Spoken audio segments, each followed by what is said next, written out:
les 3 à 5 premières minutes d'une intervention, quelle que soit votre expérience, vous êtes terriblement vulnérable. Il y a des interventions qui, si elles ne sont pas prises au sérieux, peuvent toutes tourner mal. Plus d'une fois en entrant, je me suis dit, pourvu que je ne me sois pas trompé. Je ne peux pas m'habituer à la détresse et à la misère humaine. On m'a déjà demandé, est-ce que vous pouvez résumer votre métier? Ben, je dis oui, on rentre où tout le monde sort.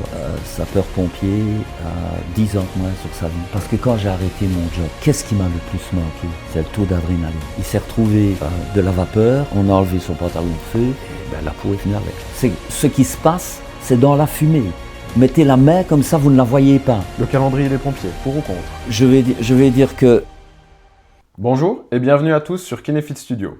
Je suis Mathieu, kiné, spécialisé dans la prise en charge des douleurs lombaires et je suis également passionné de santé. Et aujourd'hui, je reçois Robert, qui est un invité très inspirant. Bonjour Robert. Bonjour Mathieu.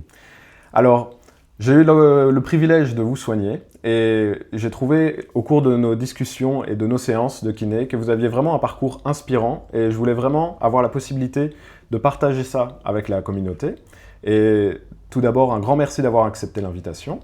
Et maintenant, pourriez-vous vous présenter? Alors, je suis Robert, ça vient d'être dit.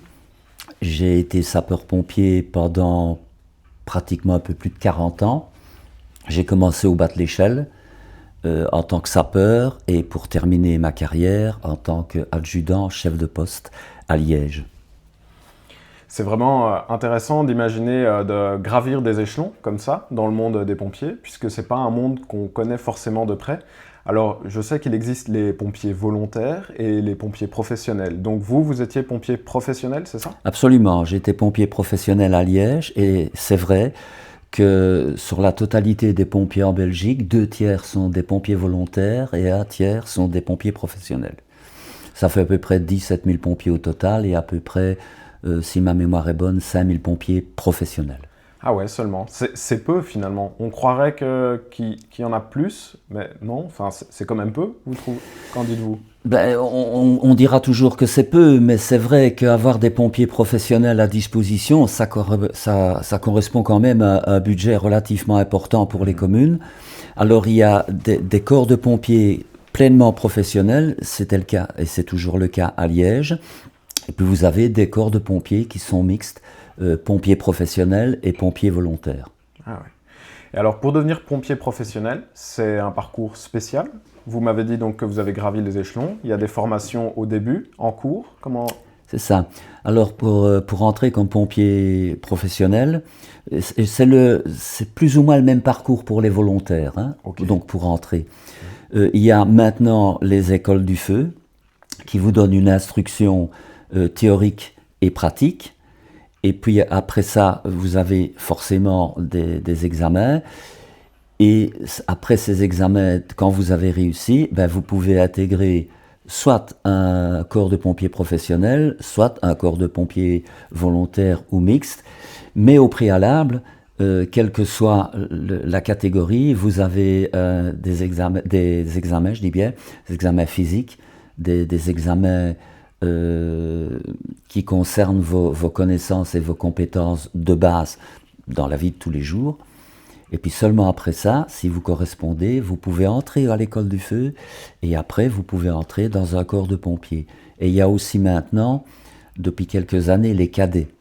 Donc ça, ce sont des jeunes qui viennent suivre des cours, non pas pour devenir pompier directement, mais simplement comme on va au scout, comme on va. Donc il y a ça. Et évidemment, c'est pas désintéressé, c'est pour créer aussi des vocations.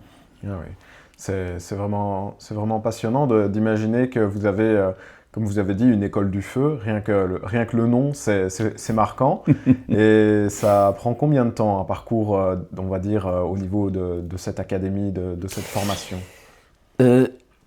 À l'époque où moi, j'ai été chez les pompiers, donc les pompiers, moi je suis retraité depuis une dizaine d'années. À l'époque où moi j'étais chez les pompiers, ça représentait 80 heures. D'accord.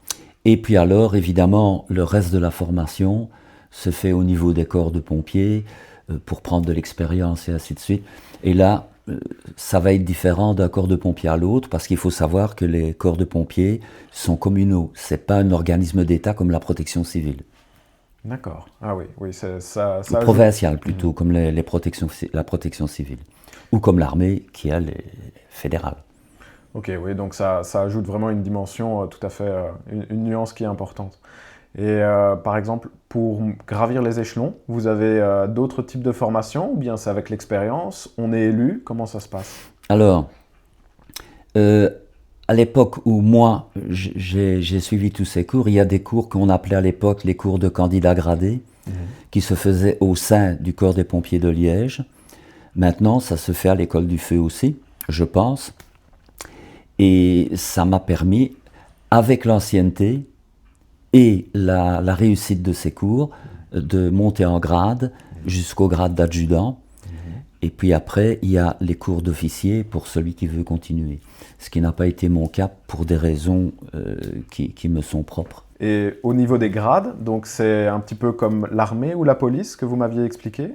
C'est la même chose. Il y a donc, on va dire, des fantassins et puis des chefs et des grands chefs et des très grands chefs.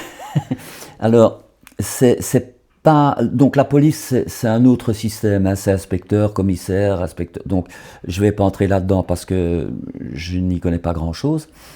Mais par contre, pour ce qui est des pompiers, ce sont les mêmes grades qu'à l'armée, à l'exception que nous, au saut de certains grades. On ne les a pas tous.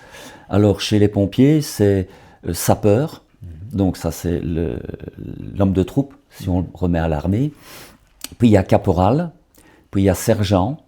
Il y a premier sergent, adjudant. Alors, on passe dans les officiers, sous-lieutenant, lieutenant, capitaine, commandant, major, colonel. Oui. Ça fait pas mal d'échelons à gravir. Oui, quand même. Mais bon, on est à l'aise, hein, parce qu'on ne monte pas à 30 mètres sur une grande échelle. Donc, les échelons, ça ne nous fait pas peur. C'est vrai que dans ce cas, oui, ça va. Et j'imagine, chef, c'est avoir des responsabilités, de manière générale. Mais alors, être responsable d'une équipe de pompiers qui sont sur une intervention avec des vies qui sont en jeu, ça doit vraiment pas être évident, avoir des hommes qui sont en train de risquer leur vie et que vous devez prendre la bonne décision, choisir, faire le bon choix. Comment ça se passe d'endosser une telle responsabilité? Salut, on est déjà bien avancé dans ce podcast passionnant avec Robert et ces histoires de pompiers me rappellent à quel point le corps doit tenir le choc. Si vous travaillez assis derrière un bureau toute la journée et que vous avez des douleurs lombaires qui vous embêtent, j'ai un programme de 12 semaines pour reprendre le contrôle en toute autonomie. Pas un quick fix, mais une approche adaptée pour des résultats durables. Le lien est en description si vous voulez en savoir plus. Et abonnez-vous pour ne pas rater la suite avec Robert. On reprend le podcast. Tout d'abord, c'est relativement stressant. Ça, c'est une chose. Et il faut savoir que les 3 à 5 premières minutes d'une intervention, quelle que soit votre expérience, votre formation et l'équipement que vous avez, vous êtes terriblement vulnérable. Donc ça, c'est une chose. Il faut savoir aussi qu'il n'y a pas de petites ni de grosses interventions. Il y a des interventions qui, si elles ne sont pas prises au sérieux, peuvent toutes tourner mal. Ça, c'est une chose. Alors, en tant que chef d'équipe, je passe le premier. Avec un homme, on entre, on fait la reconnaissance. Toujours avec une lance. Mais on entre dans un bâtiment, on ne sait pas ce qui s'y trouve. On ne connaît pas comment dirais-je, donc la formation du bâtiment, où est l'escalier, où est la cave. On a bien une idée. On a bien une idée parce qu'avec l'expérience, on sait, ah oui, ce type de maison, la fenêtre là, la porte là, forcément la cage d'escalier est fort probablement là. Les tableaux électriques sont fort probablement près de la porte d'entrée. Pour les vieilles habitations, c'est pas toujours le cas. Donc, c'est assez stressant et c'est vrai, avec le recul, je pense que plus d'une fois en entrant, je me suis dit, pourvu que je ne me sois pas trompé. Parce qu'il y a toujours ce risque. Et alors, je n'entraîne pas que ma personne. J'entraîne aussi un certain nombre de personnes avec moi. Et je dois aussi penser éventuellement à la personne qui est à l'intérieur et que nous devons aller chercher. Donc, je dois entrer, je dois regarder et penser en même temps à une éventuelle sortie ailleurs que par où je suis entré, parce que je ne pourrais peut-être pas ressortir par là. Et je dois aussi penser et réfléchir que quand nous allons trouver la victime, elle pourra peut-être pas sortir et passer par où nous sommes passés, parce que où nous entrons avec tout notre équipement, on ne sortira pas souvent une personne en pyjama. Donc il va falloir trouver des solutions, soit l'isoler, le temps qu'on maîtrise l'intervention. Ça c'est souvent le cas quand il y a plusieurs personnes, quand on agit dans des hôpitaux, dans des maisons de repos, là il y a un grand nombre de personnes. Alors généralement on essaye de les mettre quelque part où elles sont encadrées par un ou quelques sapeurs-pompiers, le temps qu'on intervienne et qu'on fasse un passage pour avoir une issue pour les faire sortir en groupe, par groupe. Parce qu'une personne à la fois, si vous en avez 30 à faire sortir, là ça commence à faire du temps et là ça devient difficile. Oui, bien sûr. Donc là on est vraiment dans le cas où on a un incendie par exemple, et il y a eu justement, c'est l'intervention qu'on imagine le plus, le feu. Ouais, il y a aussi l'intervention, le chat coincé dans l'arbre. 21 interventions légales. Ok. Et quand on pense à un incendie, on a un imaginaire qui est fort nourri avec les films. On imagine tout qui s'écroule, des explosions. Ça doit être vraiment risqué. Vous avez déjà été inquiet pour vos hommes dans ces situations où ça pouvait tourner mal? En tant que chef d'équipe, on prend tout ça en compte. Maintenant, il faut bien s'imaginer une chose, c'est que un sapeur-pompier n'est pas en général une tête brûlée qui rentre n'importe où, n'importe comment. Il y a des choses à voir, des choses à sentir, des choses à faire avant d'entrer. Tout ça, ça fait partie et de l'entraînement qui est continu et de l'expérience. Ça, c'est une chose. Bien souvent, on repense après. Parce que quand on est dedans, on a des choses à faire, on a des process qui disent, bon, là on fait comme ça, là on fait comme ça. Ça, c'est la théorie, je vais dire. Et puis, une fois que vous êtes sur place, vous devez trouver des solutions à des situations qui n'étaient pas prévues ou qui changent. Oui, parce qu'il y a ça aussi, les situations qui changent, ben, c'est, comme dirait l'armée, action-réaction. Et vous n'avez pas des heures pour réfléchir. Vous avez parfois quelques secondes. Mais ça part déjà du début. Quand vous arrivez, il faut disposer les véhicules. Mettre l'échelle là, mettre l'autopompe là. Pourquoi? Parce que placer les véhicules quand vous arrivez, ça prend quelques minutes. Si vous avez mal placé une autopompe, qu'il faut débrancher tous les tuyaux, qu'il faut bouger l'autopompe, qu'il faut rebrancher les tuyaux, vous en avez vite pour 10 minutes. Oui, je vois. Oui, mais quand on sait que au début d'un incendie, vous l'éteignez avec un verre d'eau et qu'au bout de 3 minutes, il vous faut tout un système d'intervention de pompiers, alors on se dit que les minutes, elles comptent. Hein. Oui, mais, et ça j'ai toujours dit à mes hommes, et ils me l'ont répété à la retraite, il ne faut jamais confondre vitesse et précipitation. Ça, c'est très important. Et on n'entre pas n'importe où, n'importe comment, même s'il y a quelqu'un à l'intérieur, tout simplement parce que le slogan des pompiers français « sauver ou périr », je ne suis pas tout à fait pour, parce qu'un pompier mort n'a jamais sauvé personne. Oui, c'est vrai. Ça fait écho des fois au discours où pour la santé mentale, on dit d'abord prendre soin de soi avant de pouvoir prendre soin des autres. Absolument. C'est vrai qu'un pompier mort, malheureusement, il n'aidera pas grand monde. Voilà. Pourquoi vous avez choisi de devenir pompier? Ah, bonne question. Alors, je n'ai pas de réponse claire, mais je pense, quand j'étais enfant, mais quand je dis enfant, j'avais 7-8 ans, il y a eu un incendie chez ma grand-mère.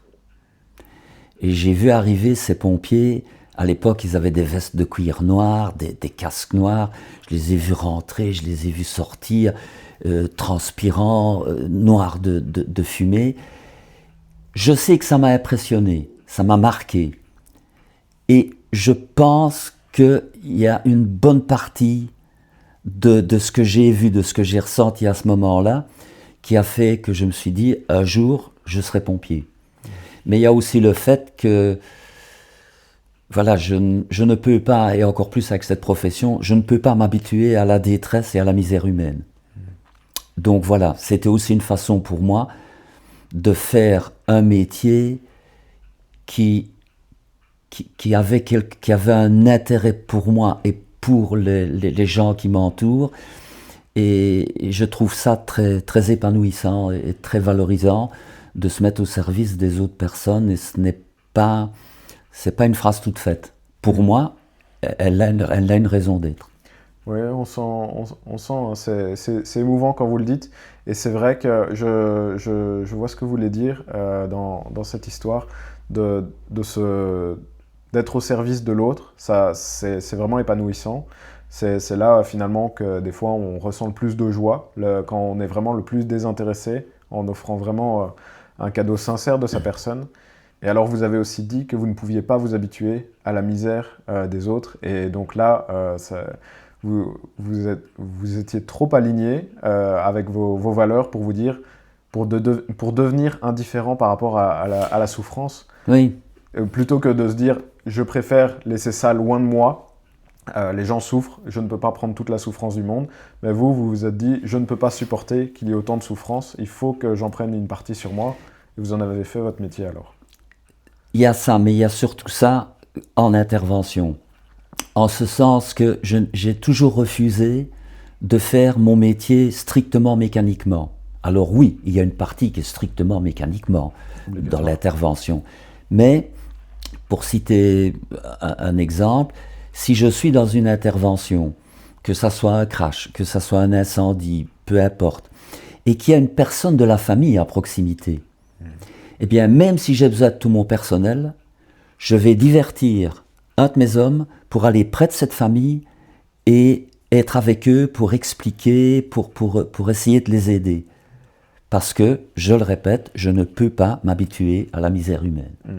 Et c'est vrai que les gens qui agissent comme ça, ben, quand ils retournent chez eux, ils en ont un peu dans leur sac. Et alors là, ce qui est très important, c'est que quand vous rentrez, ben, votre compagnon ou votre compagne, parce que maintenant il y a des femmes sapeurs-pompiers, s'ils sont là pour écouter tout ce que vous n'avez pas pu décharger pendant le débriefing et tout, ça c'est précieux. Ouais. Et malgré ça, on garde quand même toujours quelque chose qui traîne. Mais bon, c'est un métier quand moi je suis entré, parce qu'il y a des psychologues et tout ça qui sont à disposition dans les interventions difficiles, mais quand moi je suis entré, bon, les pompiers c'est des mecs, hein, donc on va pas trouver les psychologues. Moi j'ai toujours refusé ça, j'ai toujours dit à mes hommes, si un jour on a une grosse difficulté, on ira trouver un psy, et j'irai le premier, il n'y a pas de problème, parce que c'est important. Oui, tout à fait. Hein. C'est vraiment... Faut pas banaliser. On parle beaucoup des syndromes post-traumatiques. Absolument. De plus en plus maintenant. Et c'est vrai que de se coucher le soir, une fois qu'il n'y a plus de bruit, de fermer les yeux, j'imagine qu'il doit y avoir des images qui reviennent après certaines interventions. Et ça ne doit pas toujours être facile de trouver le sommeil. Mais je comprends aussi que vous me dites qu'on ne peut pas tout dire. Non, enfin, on garde une partie. Je suppose qu'il y a aussi une pudeur qui fait qu'on ne peut pas tout dire à son partenaire pour les protéger. Oui, il y a de ça, bien sûr. Et puis,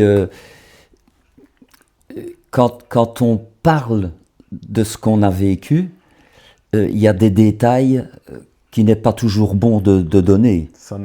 Mais ceux-là, on les garde. Bien sûr. Hein, et quand vous dites s'éveiller la nuit et tout ça, il m'est arrivé encore, maintenant 10 ans que je suis retraité, il m'arrive encore de refaire dans ma tête des interventions et dire « Mais là, est-ce que j'aurais pas pu faire ça ? Est-ce que j'aurais pas pu dire ça ?» Voilà, mais bon, ça fait partie du métier. Oui. On vit avec. Je ne sais pas comment sont les autres, mais moi, je vis relativement bien avec. Donc, je vais pas... je ne vais pas rendre les choses plus tristes ou plus importantes que ce qu'elles ne sont, parce que c'est pas le cas.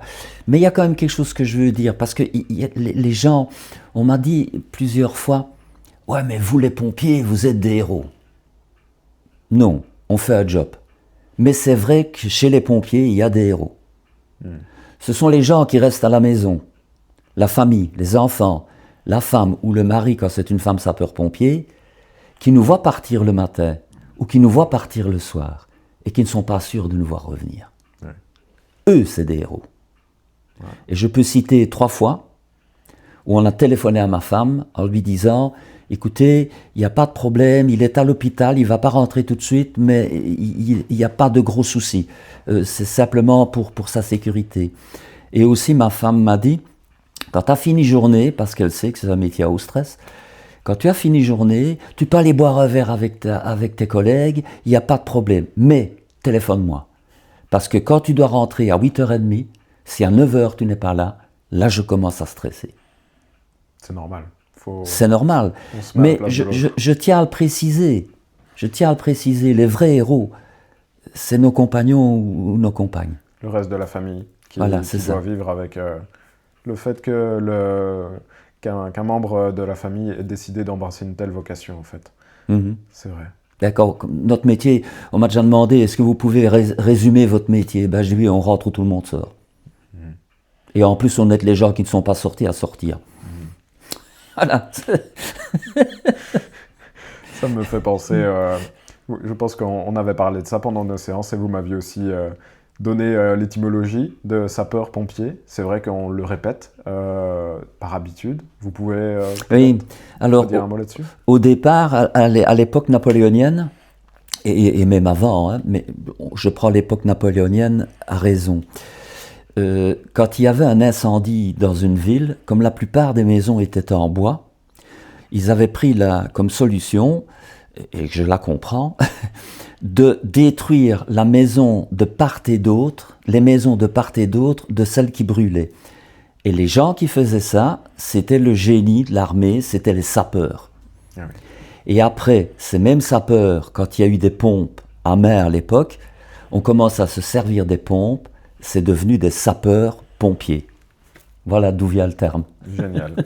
Et on ne sape plus systématiquement les 2 maisons à droite et à gauche? Non, mais ce qu'on fait plutôt maintenant, j'ai un cas là en tête, mais on est arrivé sur un bâtiment et c'était difficile d'accès.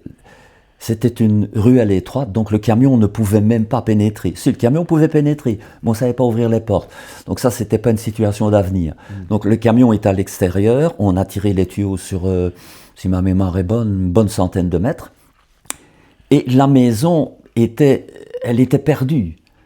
Alors ce qu'on a fait avant de s'occuper de cette maison, on a d'abord arrosé et vérifié à l'intérieur si le feu n'avait pas commencé à chauffer suffisamment que pour avoir des combustions spontanées dans les bâtiments à côté. Donc on les a protégés et puis on s'est occupé du bâtiment en cause qui lui était de toute façon perdu. D'accord. Donc on ne les détruit plus systématiquement, mais ça peut arriver. Hein. Heureusement. Oui, mais ça peut arriver. Ouais. Il y a des interventions où le bâtiment, les bâtiments qui sont juste à côté sont dans un tel état qu'on est obligé de les détruire. Pas nous à ce moment-là, hein. Ce sont pas les pompiers qui font ça, mais des gens outillés et spécialisés, parce que ces maisons sont instables et elles représentent un danger. Oui, c'est vrai que de nouveau, quand on est dans le civil, on a un imaginaire qui est nourri de plein d'images, même les livres d'enfants avec les camions de petits pompiers. Et on imagine qu'il suffit d'arroser le feu comme on arrose une plante. Et là, vous me parlez de points de combustion pour éviter qu'il y ait une combustion spontanée à droite, à gauche, que les autres maisons prennent feu aussi. Même les dégâts que fait l'eau, tout simplement, parce qu'on se dit « Ah, l'eau va tout sauver », et puis finalement, il suffit d'avoir une fois un petit peu trop d'eau à un endroit pour voir les dégâts que ça peut causer. Ça, ce sont des choses qu'on n'imagine pas. Il y a d'autres choses comme ça, où vous pourriez détailler justement ces aspects? Vous parlez de l'eau qui fait des dégâts. Quand je suis entré chez les pompiers, donc il faut s'imaginer qu'il y a 50 ans maintenant, on entrait dans un bâtiment, on ouvrait l'eau à fond pour noyer le feu. C'était comme ça à l'époque. Voilà. Comme quand on faisait une désincarcération, la désincarcération, on la faisait avec un pied de biche. Hein, maintenant, il y a des pinces, il y a des tas de choses pour le faire. Alors, avec le temps, on a évolué, le matériel a évolué. Nos lances, maintenant, nous permettent de faire des jets de différents brouillards, jusqu'au jet plein. Et maintenant, quand on entre dans un bâtiment, comment vais-je vous expliquer ça clairement et rapidement? À votre aise. Vous ouvrez la porte. Donc vous avez un bâtiment, vous arrivez. Vous regardez au pied de la porte d'entrée s'il n'y a pas un mouvement. Donc de la fumée qui sort, puis cette fumée qui rentre, de la fumée qui sort. Si vous avez ça, 9 chances sur 10 que vous risquez en ouvrant la porte d'avoir un backdraft. Donc c'est le feu qui est en train de dormir parce qu'il n'a pas assez d'oxygène. Au moment où il a l'oxygène, pouf, il part d'un coup. On voit ça très bien dans le film Backdraft. D'accord. On voit la personne qui part. C'est pas à ce point-là, mais à savoir que quand vous avez ce système, vous pouvez avoir dans les pieds, au moment où ça revient, vous pouvez avoir un vent qui est pas loin de 70 km/h, hein, qui passe dans vos jambes, parce que le feu prend ça. Ça vit un feu. Oui, ça consomme de l'oxygène. Donc, vous avez ça. Vous regardez la porte. Vous allez voir si, au niveau de cette porte, la couleur a cloqué jusqu'où.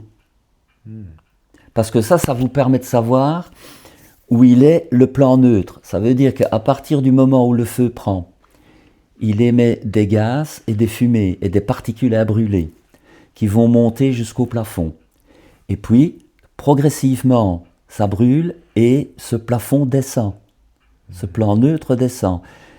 Là, il y a des cloques sur la porte parce que vous avez plusieurs centaines de degrés. Et là, je vais dire, c'est relativement normal. Et puis alors, l'évolution du feu, d'un coup, pouf, il descend. Et tout prend. Alors, nous, on voit ça. Là, on fait quelque chose, ça demande de l'entraînement parce que c'est pas inné de faire ça. On ouvre la porte, en brouillard, on arrose, on refroidit, on ferme la porte. On ouvre la porte, on refroidit. Parce que vous avez ce qu'on appelle des rollovers. Vous voyez le plafond, vous avez des flammes comme ça qui tournent. Et ils sont en train de brûler ce qui n'est pas brûlé dans les gaz, les particules, et ça tourne comme ça. Alors vous éteignez ça, puis on ferme la porte. On éteint, puis on ferme la porte. Puis à un moment donné, on ouvre la porte, on entre. Quand on estime qu'on peut le faire, je ne vais pas entrer dans les détails, on entre. Mais ce qui n'est pas inné, c'est qu'on ferme la porte derrière soi. C'est vrai, pour arrêter de nourrir le feu. Et on avance comme ça, jusqu'à temps qu'on arrive au feu. Et quand on a bien refroidi tout, à ce moment-là, on arrose le feu. Ça, c'est la théorie. Ça fonctionne très bien. C'est pas toujours possible. Mais tout ça pour signaler qu'on a maintenant beaucoup moins de dégâts d'eau qu'on en avait dans le temps. À tel point que certaines personnes, elles avaient un début d'incendie, elles n'appelaient pas parce qu'elles avaient peur d'avoir tous les dégâts des eaux. Ce que je peux comprendre. Maintenant, il y en a moins. Mais il en reste. Hein. Il n'y a pas de secret. On jette de l'eau, il faut bien qu'elle aille quelque part. Évidemment. Donc voilà. C'est impressionnant. On parle beaucoup d'incendies. Ça représente une grande partie des interventions ou... La plus grosse partie des interventions, c'est les ambulances. Ça, c'est la plus grosse partie de nos interventions.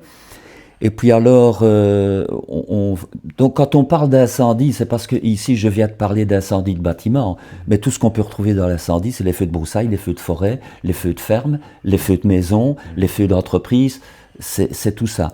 Dieu merci, c'est pas tous les jours. Mais je vais dire qu'à Liège, un corps professionnel, il va sortir 2-3 fois en 24 heures pour des incendies qui ne seront pas toujours des gros incendies. Hein. Okay. Ça peut être la friteuse qui a mis le feu à la hotte, ou bien c'est tout le bâtiment. Mais on va dire que les gros incendies de bâtiments, c'est souvent la nuit. Le truc qui démarre à 3 heures du matin, et puis que c'est la personne qui fait 6-2 qui passe et qui voit la maison qui brûle. Je schématise, mais c'est un peu ça. Donc le feu a le temps de prendre. Maintenant, on a beaucoup moins de gros incendies, Dieu merci, avec toutes les alarmes qu'on est obligé de mettre dans les maisons. Ça a sauvé énormément de vies, parce que ça a permis aux gens de se sauver. Ouais, c'est vrai. Et quand une alarme incendie se déclenche, On sort et on appelle les pompiers. On n'essaye pas d'éteindre soi-même, sauf si c'est une toute petite chose, mais sinon on n'essaye pas d'éteindre soi-même. Et sur le temps que vous téléphonez aux pompiers, que vous appelez, que vous expliquez ce qui se passe, les pompiers ils roulent. Ouais, oui. Ouais. Hein, si ma mémoire est bonne, le pompier professionnel il a droit à 3 minutes pour sortir et les pompiers volontaires 5 minutes. Le record,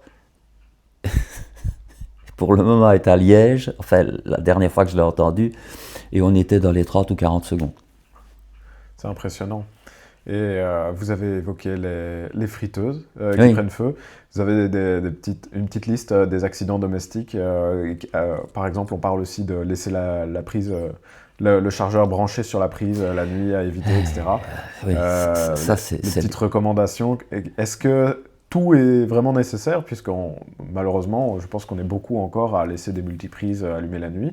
Est-ce que c'est absolument nécessaire ou est-ce que ce sont des anormalités exceptionnelles au niveau statistique? Alors, il faut, dans tous les cas, il ne faut jamais laisser charger une batterie, que ce soit de votre téléphone, que ce soit de votre vélo, n'importe quelle batterie. Il ne faut jamais laisser charger une batterie sans surveillance, parce qu'une batterie, et maintenant on le sait avec les voitures électriques, une batterie, elle peut chauffer, les éléments entrent en mouvement et du coup ça prend feu. Et les batteries, surtout les batteries comme on a dans les voitures, on les éteint pas en les arrosant. Hein. Il faut mettre la voiture pendant 3 jours dans un conteneur plein d'eau. Hein. Donc jamais ne charger un appareil, une batterie quelconque, la nuit, sans surveillance. Ça, c'est la première chose. Alors, la deuxième chose, maintenant c'est moins le cas. Avant, nous avons eu beaucoup d'interventions avec des sèche-linges. Okay. Parce que c'était comme des radiants.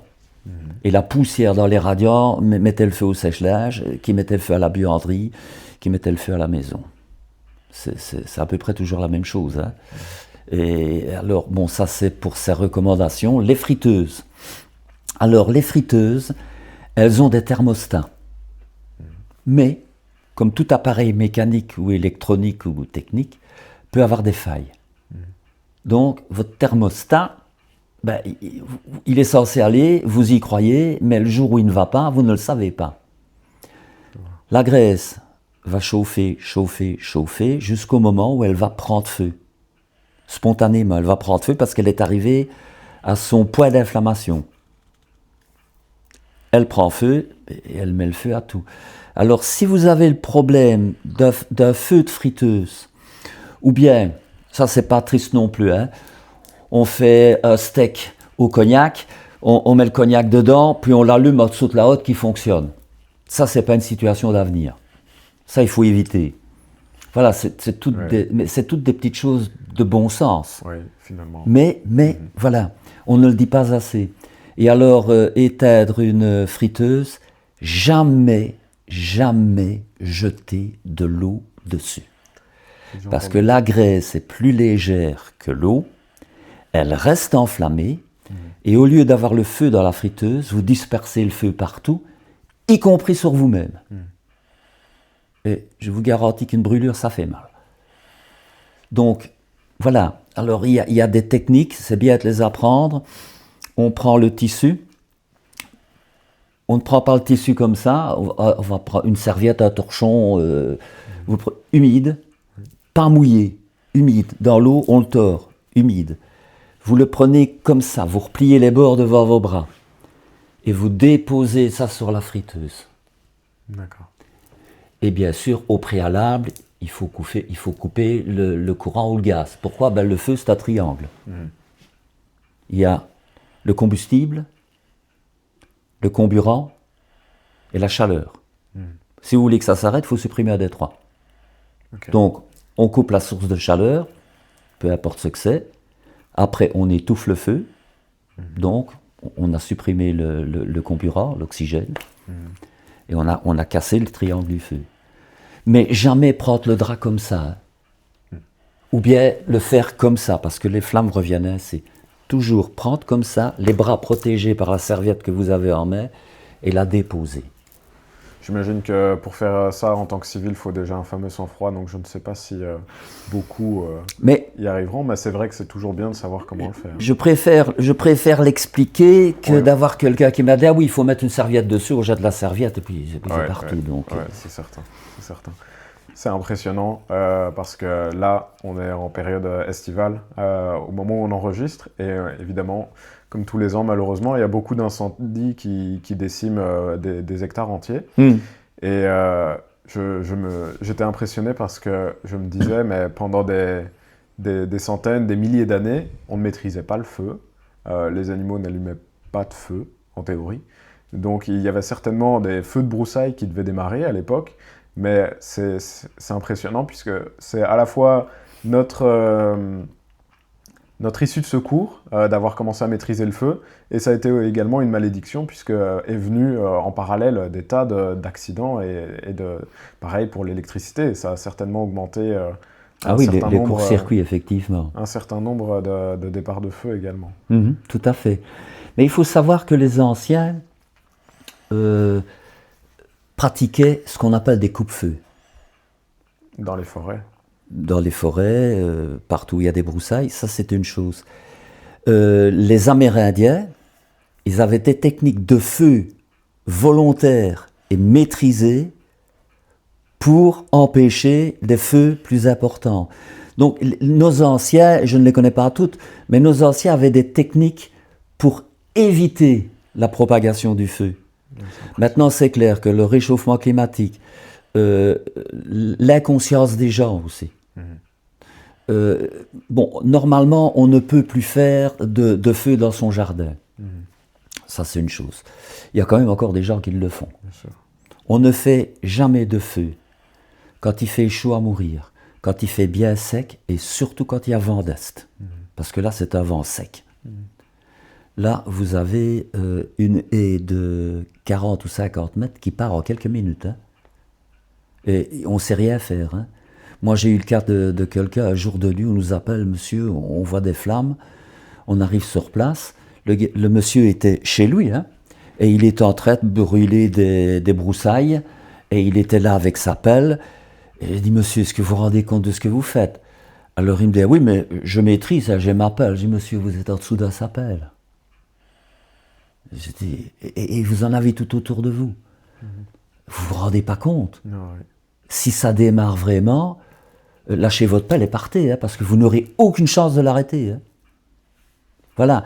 Et il y a cette inconscience des gens, mais au-delà de l'inconscience, parce que tout le monde ne l'est pas inconscient, mais au-delà de ça, il y a l'ignorance. Ça... Il faut avoir vécu un feu pour se rendre compte à quelle vitesse il évolue. Mais voilà, bon, on ne peut pas tout savoir. C'est impressionnant. Ça fait beaucoup de choses qu'on ignore finalement. Comme à chaque fois qu'on s'intéresse à un nouveau domaine, on se rend compte de l'étendue de notre ignorance, et parfois ça donne un peu le vertige. On va revenir sur quelque chose d'un petit peu plus léger. Vous pourriez expliquer à quoi ressemble une journée type d'un pompier? C'est très à la mode sur Internet. Alors, maintenant, je ne vais pas parler pour maintenant, mais je vais parler à l'époque où moi je travaillais et où j'étais chef de poste, donc c'était les dernières années. Alors, à l'époque, on faisait 12 heures. À Liège, on faisait 12 heures de travail, 24 heures de repos, 12 heures de nuit, 48 heures de repos. Maintenant, ils travaillent 24 heures et 72 heures de repos. Et alors, il y a tous les congés qui s'ajoutent, parce qu'avec un régime comme ça, on est au-dessus des heures de semaine normales. Donc, il y a un tas de récupérations qui sont derrière. Alors, la journée type, le matin, on arrive, on fait l'inventaire. Donc, on sort les véhicules, on vérifie que tout est en place dans le véhicule, que tout est en bon état, on essaye les masques respiratoires, on essaye les pinces qui coupent, qui écartent, enfin tout le matériel qui doit fonctionner, parce que bon, un tuyau, il est inerte. Donc ils sont là, c'est qu'ils sont bons, c'est qu'ils ont été testés. Mais tout le matériel qu'on devrait utiliser en intervention est essayé à chaque début de garde. Comme quand on rentre d'intervention, tous les tuyaux qui ont été utilisés, ils partent au nettoyage et au test. Et tous les plaies des appareils, quand c'est des appareils thermiques, tout ça est de nouveau vérifié et remis en place dans le camion. Donc pendant ce laps de temps-là, le camion ne sait pas sortir, donc c'est d'autres véhicules qui prendront le relais le temps que le camion soit réorganisé. Maintenant, ça ne prend pas des heures, hein. C'est assez rapide, parce qu'en plus tout le monde s'y met. C'est pas seulement les gens du véhicule, et même bien souvent, en rentrant d'intervention, les gens du véhicule vont à la douche et c'est les autres sapeurs-pompiers qui revérifient le matériel et changent le matériel qu'il faut changer. Bon, ça c'est une chose, ça c'est le matin. Après ça, on boit son petit café comme tout le monde. La pause. Et puis après, commence l'entretien des véhicules et des locaux. Donc l'entretien des locaux d'abord. Donc la garde qui a fini va nettoyer sommairement pour rendre l'établissement relativement propre. Nous, on refait tout ça correctement pour toute notre garde. Et on refera la même chose, mais de façon moins importante, pour que ça soit propre pour ceux qui suivent. Ça, c'est pour le nettoyage. Alors, la grande caserne, la caserne centrale, là, il y a des pompiers qui cuisinent, il y a des cuisines, il y a tout ce qu'il faut. Sur les postes, il n'y a pas tout ce qu'il faut. Donc, on va faire les courses pour dîner à midi, et maintenant qu'ils font 24 heures pour souper. Donc là, on fait les courses. On rentre. Là, donc, après, on a 2 heures de repos. Pendant ces 2 heures, on va manger et on ne fera que les interventions. On ne fait rien d'autre. Si on nous appelle, on sort. Même si on est en train de faire à manger, on coupe toutes les cuisinières et on part. Ça, c'est quelque chose que les gens ne comprennent pas toujours.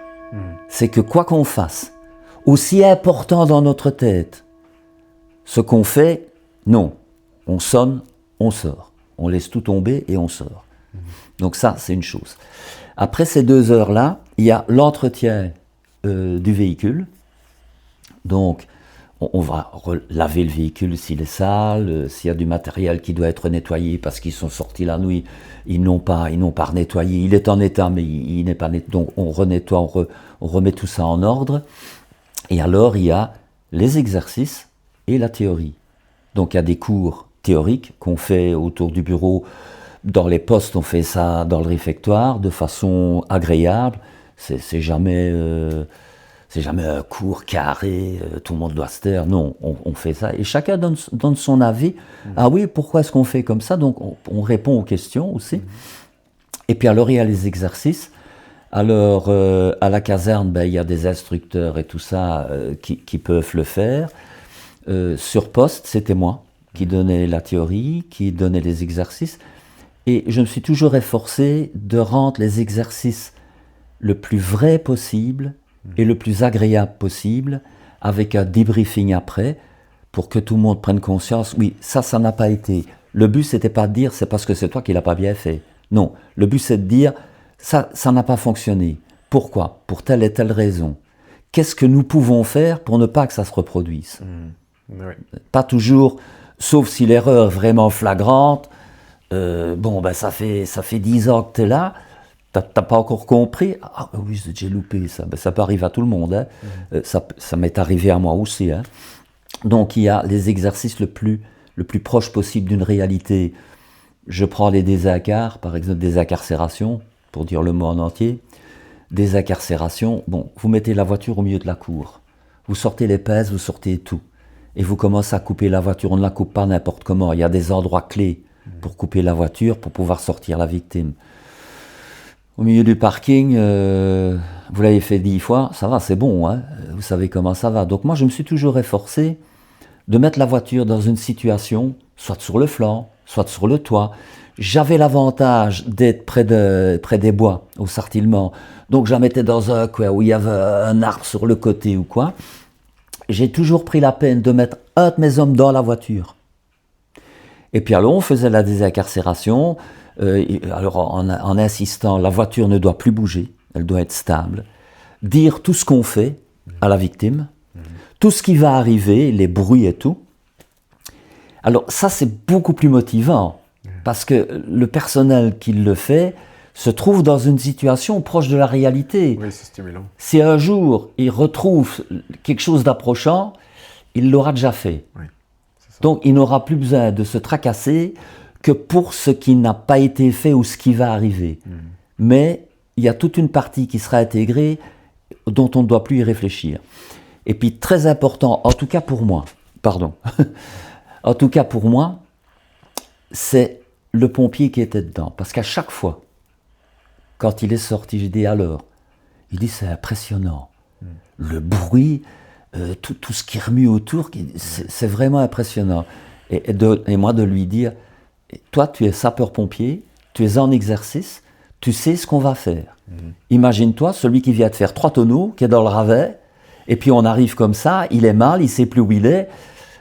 Là, on se rend bien compte de l'importance de faire très attention à ce que le véhicule ne bouge pas, et faire très attention de dire tout ce qu'on va faire et tout ce qui va arriver.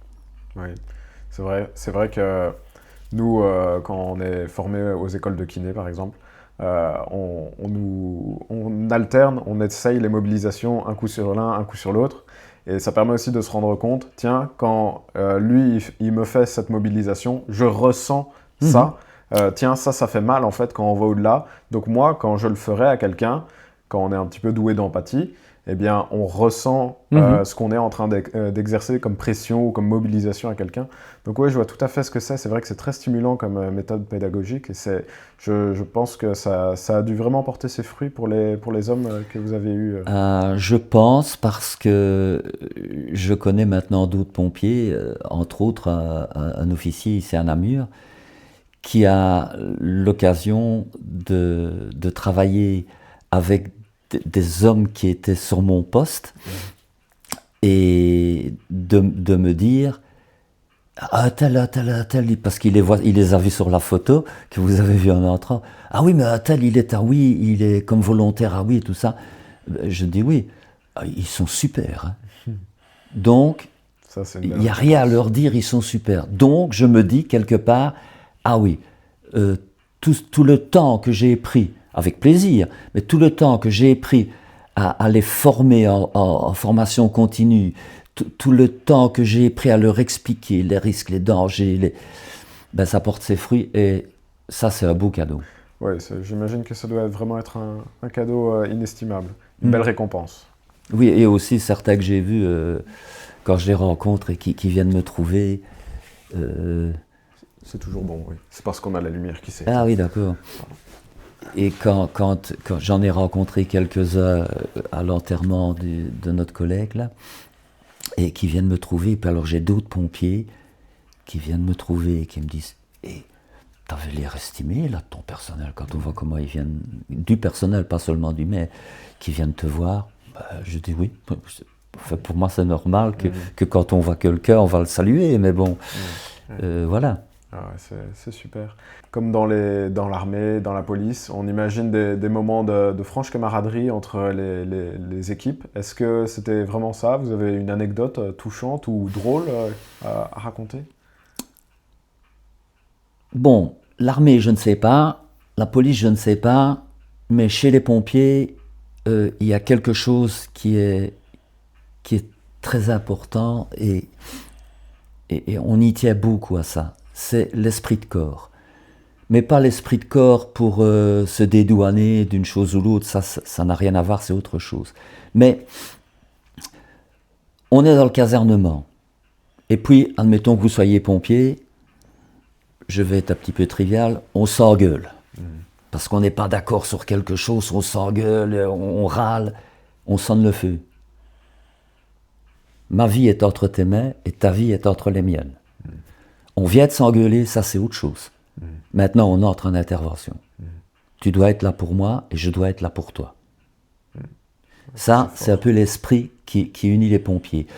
Alors, la franche camaraderie, oui, elle existe. Si j'arrive en France et que, manque de bol, j'avais loué quelque chose, mais c'est pas possible que je suis là dans la rue, je vais sonner à n'importe quelle caserne de pompiers. Je dis, voilà, j'étais où je suis pompier à Liège, et je suis là et je suis un peu perdu là.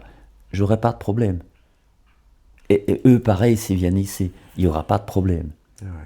Donc ça, c'est le corps des pompiers, bon, Ça dépasse les frontières. oui, qu'on soit en France, en Espagne, en Italie, aux États-Unis, on est pompier, on est pompier.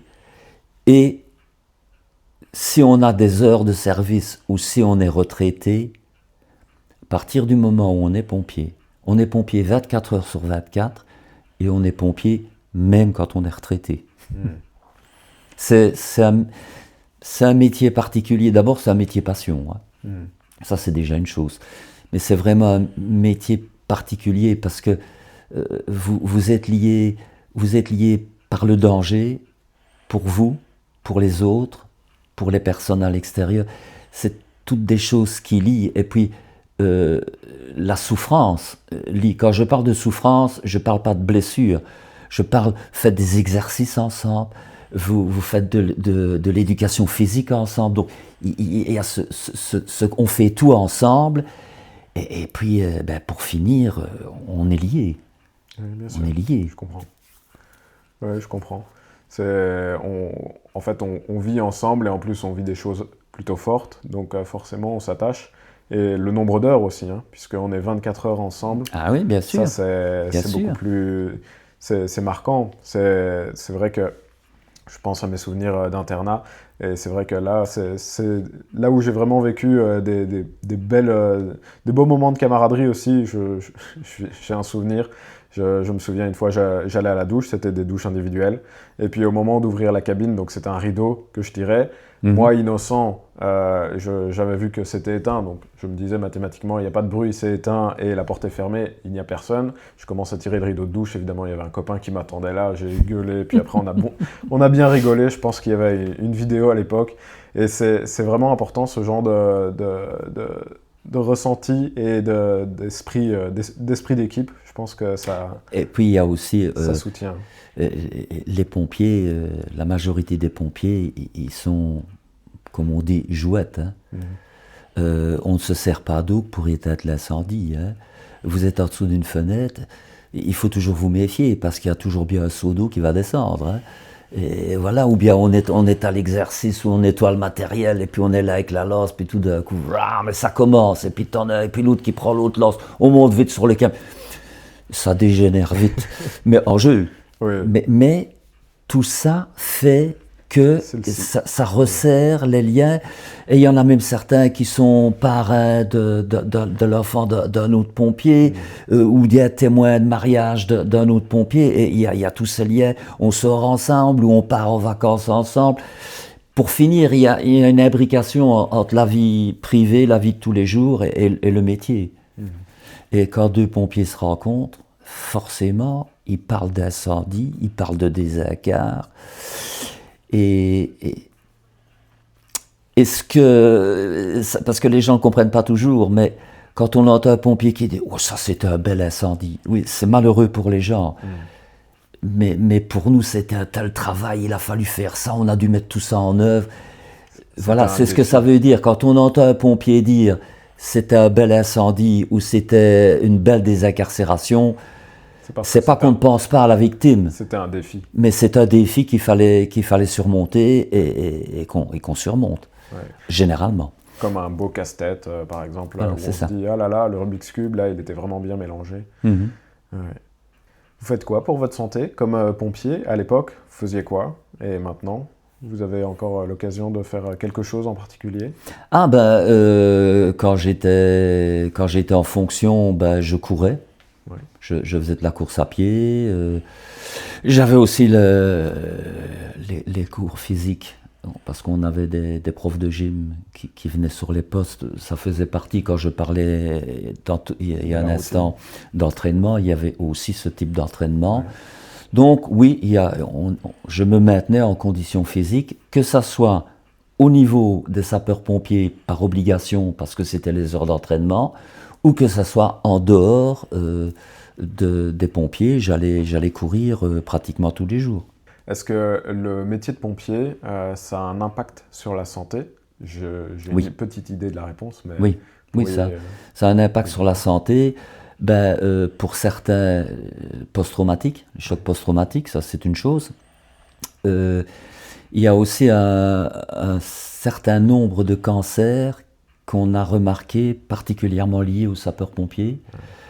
Cancer du poumon, cancer de la vessie, cancer de la prostate, bien que ce soit chez les hommes un cancer courant. Et alors il y a des études qui ont été faites en France et aux États-Unis. Aux États-Unis, ils expliquent qu'un sapeur-pompier, avec le stress, avec tout ce qu'on emmagasine, parce que vous avez beau avoir un masque respiratoire, vous l'enlevez quand vous faites les déblais, par la peau et tout ça, sapeur-pompier a 10 ans de moins sur sa vie que Monsieur Tout-le-Monde, et l'étude en France dit 8 ans. Donc c'est vrai que oui, ça a un impact sur la vie. Mais déjà le stress, au niveau cardiaque, c'est déjà rien avec ça. On ne se rend pas compte. Je vous donne une idée. Hein. Je suis au repos, parce que ça a été vérifié, j'ai dû porter un appareil. Je suis au repos, dans le casernement, le soir. On somnole, parce que le soir, on évite de commencer à faire des exercices, enfin la nuit, par le soir. Donc on se repose. On a le droit de se reposer, ce qui est un minimum. Il faut être en forme. Moi, à l'époque, j'avais un cœur au repos qui battait 40-45. On sonne le feu. D'un coup, mon cœur est monté à 130. Et là, on démarre. Là, c'est pas non plus une situation d'avenir pour le cœur. Ouais, c'est ça. Donc voilà, ça donne une idée de la contrainte. Ouais. Alors, vous travaillez dans des milieux... Vous savez, quand vous êtes à genoux, vous avez le fameux plan neutre dont je parlais au-dessus. Vous êtes là en dessous, vous avez dans les 90-100 degrés, avec un équipement lourd. L'équipement d'un pompier, c'est 20 kilos. Hein. En moyenne, c'est 20 kilos.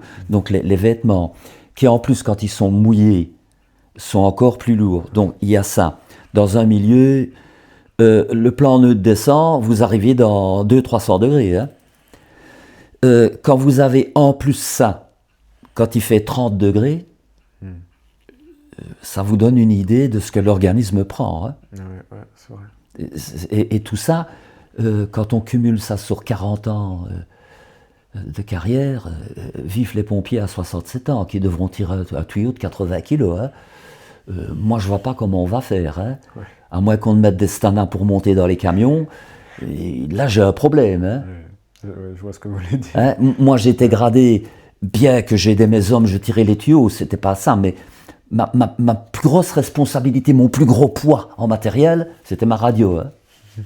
Mais tout le monde ne sera pas gradé en fin de carrière. Hein. Il y a des gens qui resteront sapeurs-pompiers jusqu'à 67 ans. Ouais, c'est ridicule. Bon, moi, je me pose des questions. Ouais, voilà. Ouais, mais effectivement, le métier de pompier a un impact sur la santé, mais quand on a 20 ans, on n'y pense pas. Quand on est dedans, on n'y pense toujours pas, parce qu'on est dedans, parce qu'on a voulu faire ça, parce qu'on a des copains, et on a une vie très active, on a un métier passionnant, parce que il n'y a jamais 2 fois la même chose, même si c'est le même feu, on ne doit pas le combattre 2 fois de la même. Donc tout ça, c'est excitant, ça fait monter l'adrénaline, mais ça a un impact. Oui. Même cette montée d'adrénaline régulièrement. Parce que quand j'ai arrêté mon job, qu'est-ce qui m'a le plus manqué? C'est le taux d'adrénaline. J'avais l'impression que je vivais, mais ça n'avait plus la même saveur. Oui, et il m'a fallu un moment pour me dire, mais oui, mais c'est ça, c'est l'adrénaline. C'est ce coup comme ça. Et l'excitation. Et... D'ailleurs, au grand désarroi de mon épouse, j'ai gardé quelque chose de ça. Quand je dois faire quelque chose dans la maison ou sur le terrain, je ne fonctionne bien que sous pression. Donc, c'est toujours à la dernière minute. Parce qu'il n'y a que comme ça que j'ai mon fonctionnement complet. C'est sous pression. Un coup de sonnette. Yeah, c'est fou, mais ça laisse des traces. Même dans la vie de tous les jours, ce que je viens de dire. Hein. Donc on ne se rend pas... Si, maintenant je m'en rends compte, ça fait 10 ans que je suis retraité, que j'ai la chance d'être toujours là.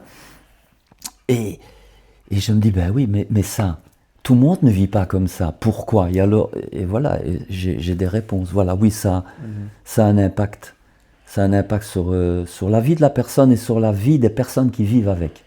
Oui, également, comme on parlait au début. Je ne suis pas toujours facile à vivre. Même si j'étais déjà compliqué au départ, je le suis beaucoup plus maintenant. Est-ce que ce métier, vous le recommanderiez à quelqu'un, ou bien si vos enfants vous disaient qu'ils voulaient, ou vos petits-enfants vous disaient qu'ils voulaient devenir pompiers, quelle serait votre réaction? Alors, je ne vais pas dire, comme on dit dans les films, surtout ne fais jamais ça. Non. Je dirais, tu veux faire ça? Alors, voilà ce que ça implique. Les risques et tout, mais le bonheur aussi. Hein? Donc, voilà ce que ça implique. Voilà ce que tu vas devoir faire pour y arriver. Est-ce que c'est vraiment ça que tu veux faire?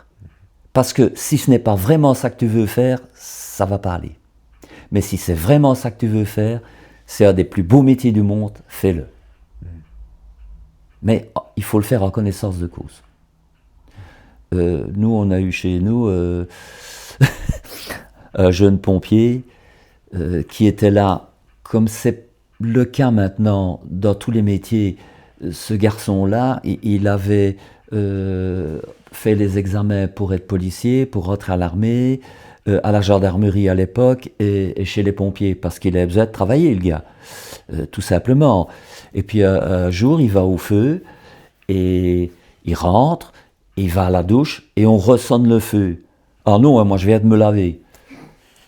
Ben voilà, il n'est pas fait pour ça. Hein. Il faut qu'il fasse autre chose.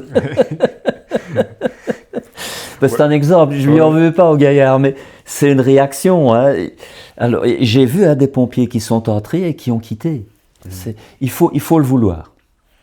Je pense qu'avec tout ce que vous avez expliqué, ça donne une bonne idée de ce que ça implique, les difficultés, les souffrances, mais aussi les joies. Donc voilà, s'il y en a qui se posaient la question en regardant la vidéo, ça pourra déjà leur donner des pistes de réflexion pour discerner ou non une telle vocation. Alors, il y a quand même quelque chose qu'il faut dire. Les pompiers, ce n'est pas des têtes brûlées. Les pompiers, ce sont des gens qui viennent pour faire un métier, qui sont instruits pour. Les gens, on en a eu qui arrivaient, oui, mais moi je veux être pompier parce que je veux aller au feu, je veux sauver des gens. Ceux-là, on leur a dit, non, c'est pas ta place ici. T'as rien à faire ici. Ce qu'on veut, c'est des gens qui soient raisonnables, qu'on peut raisonner, à qui on peut inculquer un tas de données et qui seront capables de les respecter. Parce qu'il faut aussi savoir, parce que j'ai eu des cas où ça ne s'est pas toujours bien passé, il faut aussi savoir que les pompiers, c'est comme l'armée, c'est comme la police, c'est des corps constitués. Donc ce n'est pas tout à fait une démocratie. Il faut savoir qu'on aura des supérieurs et que, chez les pompiers en tout cas, ça ne se passe vraiment qu'en intervention. Quand un ordre est donné, il faut l'appliquer. Et il n'est pas question de dire « Ah oui, mais moi je ne ferai pas... » Non. Parce que la personne qui vous donne l'ordre, elle a dans ses oreilles les données de ce qui se passe un petit peu partout.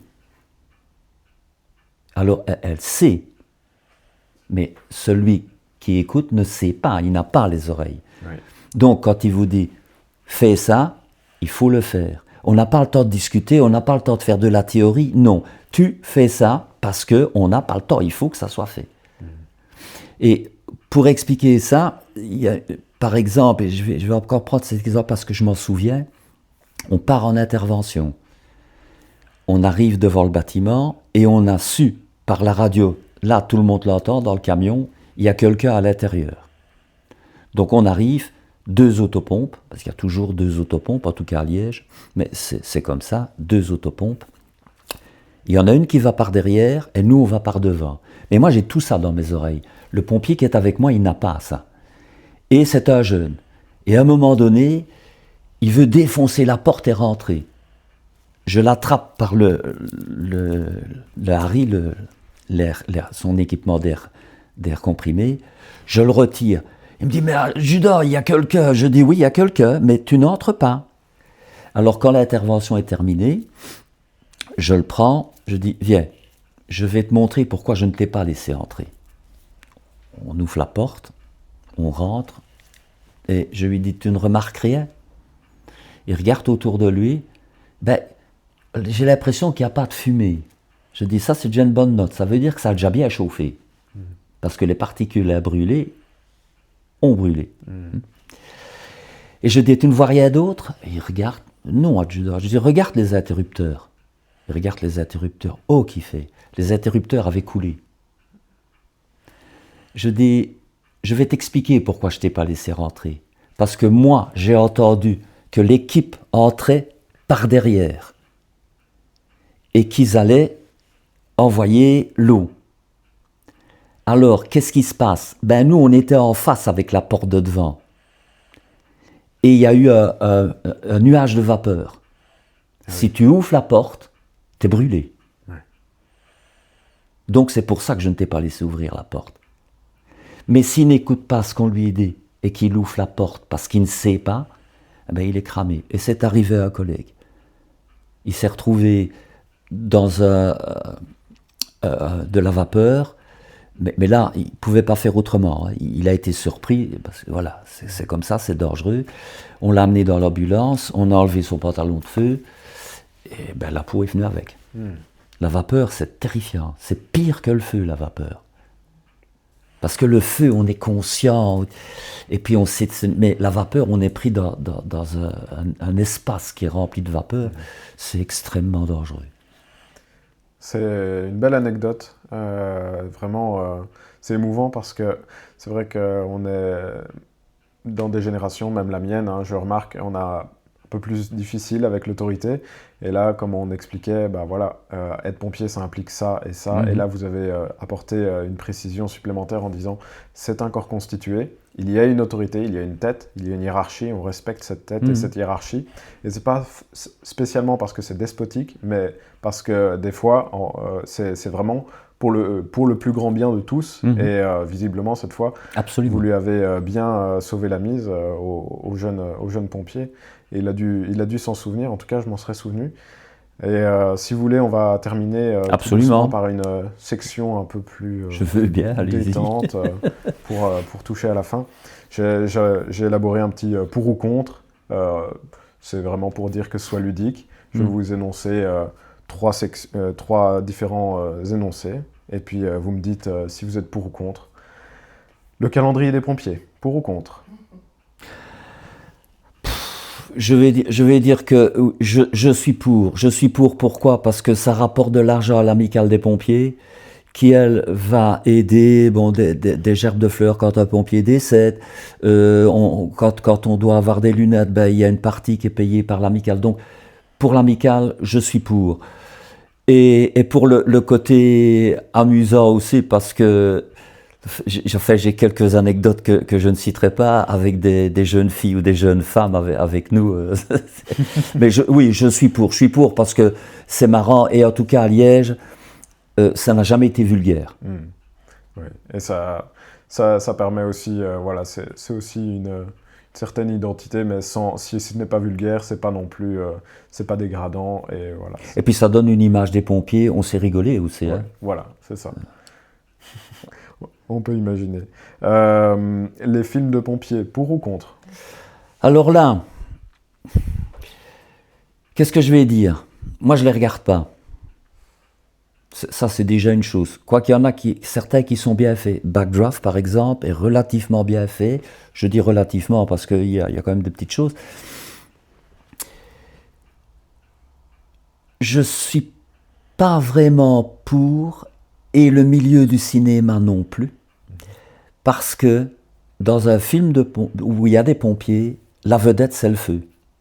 Ce n'est pas les hommes. Et ça, c'est un problème. La vedette, c'est le feu. Alors on fait des pompiers des risques tout. Par exemple, quand on voit le 9-11-11, là, le 9-1-1, ou je ne sais plus quoi, moi, les pompiers américains, moi je veux bien, mais enfin c'est un film américain, quoi. Hein. Alors j'ai rien contre les films américains, mais on en remet, on grossit. Je trouve que c'est fort spectaculaire et ça représente très bien souvent la camaraderie qu'il y a entre nous, l'esprit de corps qu'il y a entre nous. Mais alors quand on voit les interventions, mais bon, Il y a une chose qu'on voit jamais dans les films, ou très peu, et pour cause. C'est ce qui se passe, c'est dans la fumée. Mettez la main comme ça, vous ne la voyez pas. Allez tourner un film avec un incendie, ou met la main comme ça, on ne la voit pas. Ben, le film n'a pas lieu d'être. Alors on enlève à ce moment-là, on enlève la plus grosse partie de la difficulté de notre métier et du stress de notre métier. Alors non, je ne suis pas vraiment pour. Les sirènes bruyantes la nuit? Alors, ce que peu de gens savent, et visiblement nos autorités non plus, c'est que, effectivement, avec nos sirènes vont fort. Je confirme. Le nombre de fois qu'on s'est retrouvé derrière une voiture, donc derrière, toute sirène hurlante, et que la personne était toujours là tranquille, se mettait pas sur le côté, ben tout simplement parce qu'elle nous a pas entendus, parce qu'elle avait la radio à fond, parce que. Ou bien vous arrivez dans un carrefour, vous êtes dans le carrefour, la voiture arrive d'ailleurs, elle n'a pas vu le camion, et puis elle n'entend pas la sirène parce que la radio va à fond, parce qu'on discute. Donc je serais tenté de dire que bien souvent elle va pas encore fort assez. Hein, ça c'est une chose, et sans faire le procès des gens, hein, elle va pas fort assez parce qu'on nous entend pas toujours. Et il faut savoir que la nuit, donc normalement pour qu'un véhicule soit considéré en intervention, il faut que le bitonal fonctionne comme l'horloge, et il faut que les lumières fonctionnent, donc les feux bleus fonctionnent. La nuit, généralement, les pompiers, qu'est-ce qu'ils font? Eh bien, ils mettent les feux bleus, et on met les sirènes quand on arrive dans un carrefour avec un feu rouge ou l'autre et qu'on doit brûler le feu rouge, et on ne le brûle pas n'importe comment, ça aussi. Donc, là je dis, oui, il faut qu'elle aille fort. Parce que on ne nous entend pas toujours, et on ne la fait pas aller à tort et à travers. En tout cas, dans la plupart des cas. Maintenant, il y a toujours des gens qui vont être carrés, qui vont dire « Ah non, moi, il faut que la sirène fonctionne avec les boules bleues. » Ça existe. Des gens qui n'en ont rien à faire, ça existe. Mais ce n'est pas une majorité. Donc plutôt pour. Moi, je suis pour. De toute façon, en général, chaque seconde compte. Comme vous avez expliqué, en 3 minutes, un feu, ça peut partir vraiment, ça peut dégénérer. Donc évidemment... Alors ce que je voudrais bien dire aussi, parce que ça c'est important, qu'on parle de sirène et de feu bleu. Vous avez un camion de pompiers derrière vous. C'est pas le moment de faire n'importe quoi. Hein. On est conscient que vous êtes surpris. Donc, si vous voulez vous mettre sur le côté, à gauche ou à droite, là où vous avez un trou, prenez le temps de mettre le clignoteur. Que nous sachions, ah, il va aller par là, donc nous, on va aller de l'autre côté. Ça, c'est une chose. Vous êtes à un feu rouge, on arrive derrière vous, il ne faut pas rentrer dans le carrefour sans faire attention parce qu'on a les pompiers derrière. Il faut être posé. Nous, on comprend que les gens sont surpris. Tout ce qu'on attend d'eux, c'est qu'ils fassent ce qu'il faut et qu'ils nous préviennent de ce qu'ils vont faire. Et on n'est pas là pour les pousser, pour les écraser. Non, non. Mais ça, c'est important. Parce que trop de fois, les gens, ils sont perdus. La sirène arrive, et c'est pour ça qu'elle aille fort. Et c'est pour ça, sauf la nuit, qu'il ne faut pas la mettre au dernier moment. Parce que la personne est à son volant, puis tout d'un coup, ça sonne, où est-ce qu'il est, où est-ce que je suis Ça, il faut éviter. Ça, c'est important, ça, la sirène, et les camions qui arrivent derrière, ça, c'est important. C'est une bonne précision au niveau du bon sens, c'est un beau message de responsabilisation individuelle pour que les gens, des fois, prennent un petit peu conscience de choses simples. Et alors, ce n'est pas parce que le camion arrive, parce que ça, j'ai déjà eu la réflexion d'un usager, c'est pas parce que le camion arrive, toute sirène hurlante à midi, que c'est pour aller manger. Hein. Oui, mais ça, j'ai eu la réflexion à quelqu'un qui s'est bougé au dernier moment, et moi j'ai dit par la fenêtre, et quoi, qu'est-ce que vous faites? Et le gars m'a répondu textuellement, et quoi, tu vas bouffer? Non, quand on prend la peine de mettre la sirène et de mettre les boules bleues, c'est pas parce qu'on va bouffer. C'est parce qu'on part en intervention. Important. Parce que les gens croient trop facilement. Et ça vient aussi des films et Voilà, hein, c'est comme les films avec les policiers qui font tout à n'importe quoi, en dehors de la loi. C'est bien dans un film, hein, mais dans la vie de tous les jours, c'est pas comme ça que ça fonctionne. Hein. Ouais. Merci beaucoup. Est-ce que vous avez un mot de la fin pour terminer? Oui. J'ai fait le plus beau métier du monde. Ça, c'est une chose. J'ai fait des sauvetages difficiles. J'ai réanimé des gens. Le plus beau souvenir de toute ma carrière, où je me suis dit, si je n'avais fait que ça valait la peine de le faire pendant 40 ans. Je suis allé un jour en intervention, désolé si je suis ému, je suis allé un jour en intervention, c'était à la veille, je ne sais plus si c'était Noël ou Nouvel An, mais c'était une fête, une petite maison ouvrière, avec un tout petit jardin devant avec quelques marches qui amenaient sur la rue. On est arrivé et la maison était presque partie quand nous sommes arrivés. Et à la fin d'une intervention, on fait ce qu'on appelle le déblai. Donc on gratte un petit peu partout pour voir s'il ne reste pas des foyers dormants. Et la dame, une dame seule, avec, je ne sais plus si elle avait un enfant, elle était là, si elle avait un gosse, elle était là, elle était assise sur son seuil, je la vois encore, elle était comme ça, effondrée. Et moi je gratte, j'étais toujours sapeur à l'époque. Et je trouve une boîte en fer blanc, comme on a les boîtes de biscuits là. Hein. Je prends la peine d'ouvrir la boîte et je vois plein de photos qui n'avaient rien. Je ferme la boîte. J'arrive près de la dame et je lui dis, je crois que c'est à vous ça. Elle ouvre la boîte et puis elle me regarde. Je n'oublierai jamais son regard. Ouais. C'est le plus beau métier du monde. Merci beaucoup, c'est vrai que c'est vraiment touchant. Eh bien, merci d'avoir suivi cet épisode jusqu'au bout. J'espère que ça vous aura plu. N'hésitez pas à remercier Robert dans les commentaires de la vidéo. Je vous conseille aussi de vous abonner pour ne pas manquer les prochains épisodes et les prochains invités de qualité qui marqueront une longue série d'épisodes aussi touchants que ça. Merci beaucoup, c'était Mathieu pour Kinefit Studio. Au revoir. Vous voulez boire quelque chose? Volontiers.